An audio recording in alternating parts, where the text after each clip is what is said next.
Donc du coup, Andy, on s'est vu tout à l'heure au départ. Maintenant la course elle est finie. Top 5 d'un championnat de France. Est-ce que tu y croyais quand tu as mis tes premiers coups de braquet au départ? J'y ai pensé dans la nuit. Non, c'est vraiment ce que je voulais, être quatrième. Parce que en fait, bon, bah, y a eu toute la préparation hivernale.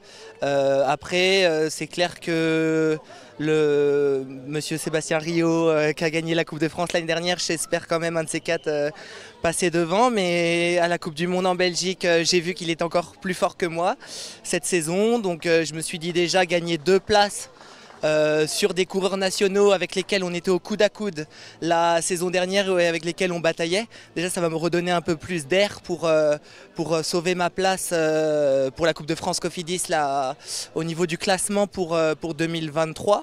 Parce que c'est vrai qu'on part avec un petit handicap du part du fait que comme j'ai voulu absolument participer aux Coupes du Monde pour prendre de l'expérience, eh ben, on a loupé des étapes de Coupe de France, donc on a du retard.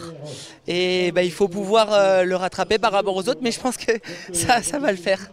Non mais par contre après sur tes sensations, ne serait-ce qu'aujourd'hui sur l'épreuve en ligne, évidemment demain il y a le chrono, ça sera différent, le contre-la-montre c'est le chronomètre qui sera le juge de paix. Là aujourd'hui face à tes adversaires, je pense que d'une part tu t'es rassuré et puis de deux tu vois que y a eu des progrès effectués en 2 ans. Ouais, je remarque déjà que j'ai beaucoup plus de force, beaucoup plus de sérénité dans les tournants que tu le sais. Je t'ai déjà vu commenter des publications sur mes réseaux sociaux en disant qu'il ne fallait pas aller dans le mur. Non, mais j'ai fait quelques sorties de route en 2022 par manque d'expérience, puis parce que je voulais toujours être le meilleur. Et aujourd'hui, je suis le meilleur, mais différemment. Voilà. Beaucoup plus concentré et puis du coup on te souhaite de continuer à progresser, donc je pense que tu vas avoir en tête le challenge breton. On redonne le rendez-vous, les 3 dates fin août, le 27, le 29 et le 30 août, Pleurmel, Pontrieux et Plouay qui vous attendent. 3 épreuves UCI, tu vas marquer des points.